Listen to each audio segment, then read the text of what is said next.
La revolució dels llibres, de Laura Autonell. Tercera part. Va tardar una mica a localitzar les parelles perfectes d'alguns d'aquells llibres, però estava satisfeta amb la primera tria. Primer va ser en Domènec, un vell pescador que passava moltes hores mirant al mar, a prop de l'espigó, on ella es trobava amb en Valentí. Era pobre de solemnitat i no podia comprar-se ni tan sols un trist diari. Si en llegia un, era feia, pel cap baix, un mes. La Maria va pensar en ell i en la novel·la Moby Dick. Li encantaria, n'estava segura. Aquell mateix dia li ho va fer saber al llibre, que va saltar d'alegria un cop va sortir de la prestatgeria. Els seus companys van acomiadar-lo amb crits entusiastes. La Maria va obrir una de les finestres de la biblioteca i ell va sortir volant com una gavina cap al port, on l'esperava en Domènec sense saber-ho.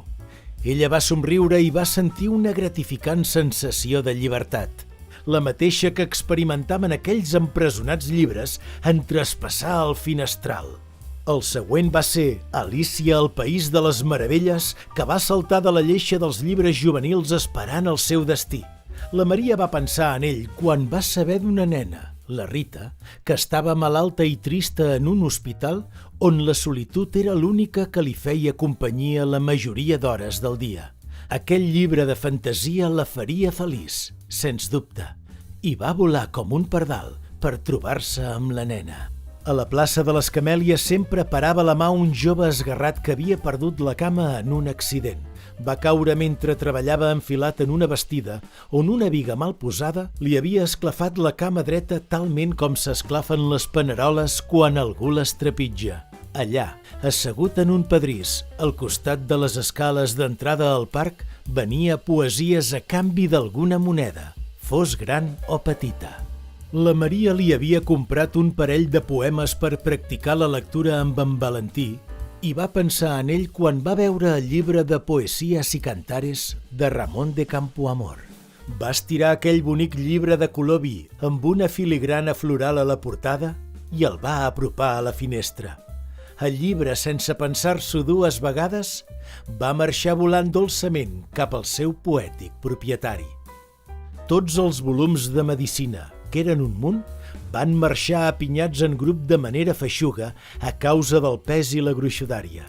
Anaven a la cambra d'un jove estudiant de medicina que amb prou feines podia comprar-se una llibreta i, encara menys, adquirir llibres d'aquella qualitat acadèmica. La noia va pensar que li farien servei si volia ser un bon metge. Aquell mateix dia va fugir per la finestra Orgull i prejudici, de Jane Austen, per anar a trobar-se amb la Trini, una amiga de la Maria que llegia amb delit, així que tenia 5 minuts lliures entre planxar i fer el sopar. Va pensar que li faria molta il·lusió, perquè era una romàntica impenitent. I després d'alliberar uns quants llibres més, en va treure una a la prestatgeria de llibres d'aventures que tindria un destinatari especial. Va agafar curosament l'edició de 1719 de Robinson Crusoe, de Daniel Defoe, i el va obrir, el remirà, l'acaricià i li va somriure mentre el llibre demanava, delerós, on havia d'anar. La Maria es va apropar a la finestra i li va fer un petó. Li va encarregar que sorprengués el seu estimat Valentí.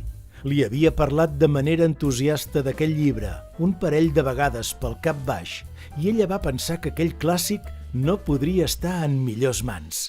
I el llibre va volar lleuger cap al seu destí, lluny de l'illa ennegrida d'aquell moble car, on havia passat un munt d'anys esperant com si fos un nàufrag. Va tancar la finestra perquè ja fresquejava i aviat hauria de preparar el sopar. Per sort, aquells dies la senyora Clotilde visitava sovint la seva germana, que s'havia indisposat tot menjant peix en mal estat, i no disposava de temps per entretenir-se mirant, només mirant aquells llibres que mai no obria. La Maria va sentir un lleu mareig quan va veure les prestatgeries massa buides. Si ho veia la senyora, ja es podia donar per acomiadada. Malgrat saber-ho, pensava tirar endavant, alliberar i escampar tot aquell coneixement per la ciutat. De fet, amb la biblioteca buida, ja no li quedaven raons per quedar-se en aquella casa. Treure la pols d'aquell lloc era de les poques coses que la feien feliç. Fi de la tercera part.